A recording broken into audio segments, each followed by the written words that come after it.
Bharti, Ma Bharti, and welcome to my channel. Today in this video I am going to share with you passive of MyTab. Guys आज के इस video में मैं आपको बताने जा रही हूँ MyTab का पैसिव। तो देखते हैं कैसे इनका यूज करना है।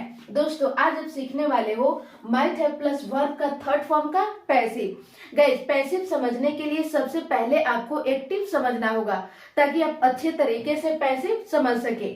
तो देखते हैं MyTab प्लस वर्ब का थर्ड फॉर्म का एक्टिव में आप किस सिचुएशन में यूज करोगे।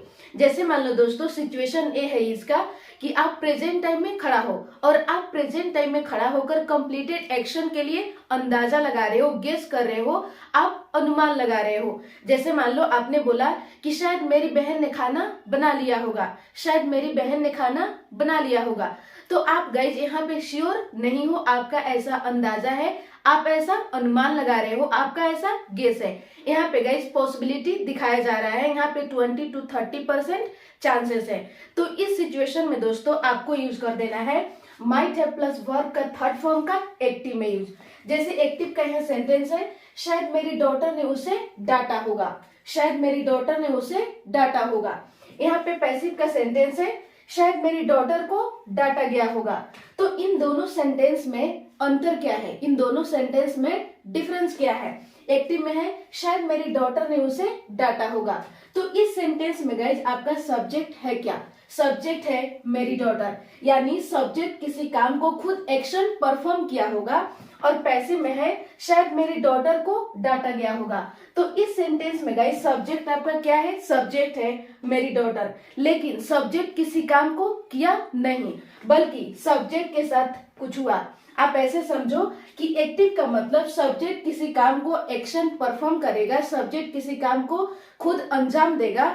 और पैसिव का मतलब सब्जेक्ट तो आपका होगा लेकिन सब्जेक्ट आपका कोई काम नहीं करेगा बल्कि सब्जेक्ट के साथ कुछ होगा, यानी सब्जेक्ट आपका नॉन डूअर होगा, सब्जेक्ट आपका रिसीवर होगा, सब्जेक्ट आपका रिसीव करेगा। तो इस सिचुएशन में दोस्तों ये हो जाता है आपका पैसिव। क्लियर है। अब हम देख लेते हैं एक्टिव का स्ट्रक्चर। सबसे पहले subject plus MyTab, all subject के साथ आपको यूज कर देना है MyTab। चाहे सब्जेक्ट आपका सिंगुलर हो या प्लूरल हो, आपको ऑल सब्जेक्ट के साथ यूज कर देना है MyTab प्लस वर्ब की third form and then object. ये हो गया आपका स्ट्रक्चर। एग्जाम्पल है शायद मेरी डॉटर ने उसे डांटा होगा। तो सबसे पहले गाइस अकॉर्डिंग टू स्ट्रक्चर आपको लगा देना है सब्जेक्ट। सब्जेक्ट है मेरी डॉटर यानी माई डॉटर। इसके बाद यूज करना है MyTab। MyTab प्लस वर्ब की थर्ड फॉर्म, वर्ब है डांटना यानी स्कोल्डेड, उसे him.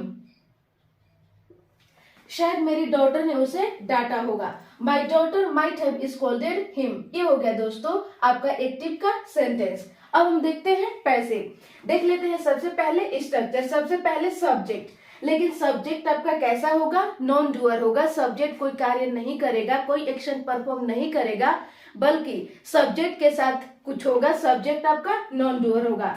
Plus might have been, all subject के साथ यहाँ पे यूज कर देना है might have been plus verb की थर्ड फॉर्म। पैसिव में गाइस हमेशा वर्ब का थर्ड फॉर्म का यूज किया जाता है। यदि आपको जरूरत पड़े तो जरूरत के अनुसार आप बाय लगाकर डूअर को दिखा सकते हो। देखते हैं एग्जाम्पल।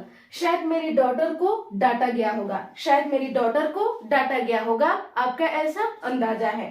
तो सबसे पहले सब्जेक्ट, सब्जेक्ट है मेरी डॉटर यानी माई डॉटर।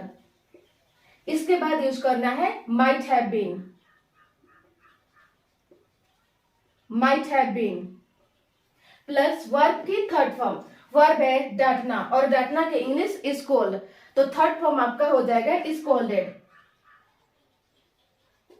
शायद मेरी डॉटर को डांटा गया होगा, my daughter might have been scolded. यहाँ पे एक्टिव का सेंटेंस है, शायद उसने आपको आमंत्रित किया होगा। तो सबसे पहले सब्जेक्ट, सब्जेक्ट है ही। इसके बाद लगा देना है might have, might have plus verb की थर्ड फॉर्म, वर्ब है आमंत्रित करना यानी इनवाइटेड। किसे आमंत्रित करना, आपको, यू। शायद उसने आपको आमंत्रित किया होगा। He might have invited you। Passive का सेंटेंस है, शायद उसे आमंत्रित किया गया होगा। तो सबसे पहले लिख देना है सब्जेक्ट, लेकिन सब्जेक्ट आपका कैसा है, नॉन डूअर है, तो सब्जेक्ट है he। इसके बाद लगा देना है might have been।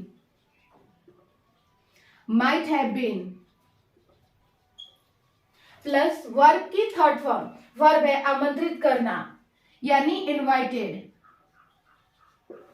शायद उसे आमंत्रित किया गया होगा। He might have been invited। Active का सेंटेंस है, शायद मेरी सिस्टर ने चाय बनाया होगा। शायद मेरी सिस्टर ने चाय बनाया होगा, ऐसा आपका अंदाजा है। तो सबसे पहले सब्जेक्ट, सब्जेक्ट है मेरी सिस्टर, यानी माई सिस्टर। इसके बाद लगा देना है might have। might have इसके बाद लगाना है वर्ब की थर्ड फॉर्म, वर्ब है चाय बनाना, यानी मेड टी। शायद मेरी सिस्टर ने चाय बनाया होगा। My sister might have made tea. यहाँ पे पैसिव का सेंटेंस है, शायद चाय बना दिया गया होगा, ऐसा आपका अंदाजा है, गेस है। तो सबसे पहले सब्जेक्ट, सब्जेक्ट है टी। इसके बाद यूज कर देना है माइट हैव बीन।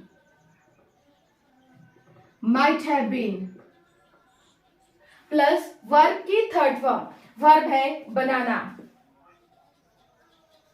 यानी मेड।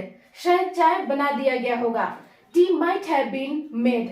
एक्टिव का सेंटेंस है, शायद आपके बेटा ने उसे अपमानित किया होगा, ऐसा आपका अंदाजा है, ऐसा आपका गेस है। तो सबसे पहले सब्जेक्ट, सब्जेक्ट है आपका बेटा, यानी योर सन। इसके बाद यूज करना है might have। might have plus verb की थर्ड फॉर्म, वर्ब है अपमानित करना, इंसल्टेड। किसे, उसे, हिम।